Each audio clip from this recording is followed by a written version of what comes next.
Hi mga B! Nandito na naman kami sa Fat Cousins. Ililibre ko siya kasi kawawa naman, nagugutom na daw siya. Kaya ito, tingin-tingin muna siya. Inisip niya kung anong pwede niyang kainin o kaya i-magic. Tingin naman yan kung anong pwede niyang kainin o kaya i-magic niya, i-content niya. Siya kasi talaga yung editor ng mga reels ko eh.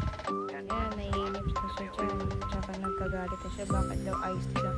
Sabi ko mag-wait ka kasi ikaw na nga lang nililibre eh.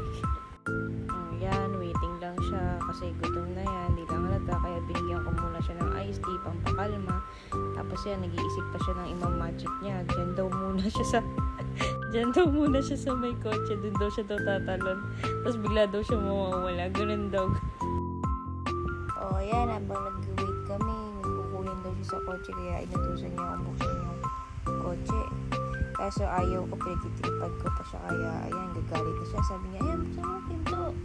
Ay, ano naman yun, sabi niya. Ang pinto. Kasi gagalit na siya. At syempre, bubuksan ko lang yan pag nainis ko na siya. Yun na yung role ko. At finally, dumating na yung food namin. Yay! O diba, ang sarap. Mukhang ano yan, busog-lusog ka dyan. Ayan, nakabalik na yung panganay ko. Galing siyang labas din kasi may kinuha siya. So, ayan, sobrang saya niya dyan kasi finally daw makakain na siya.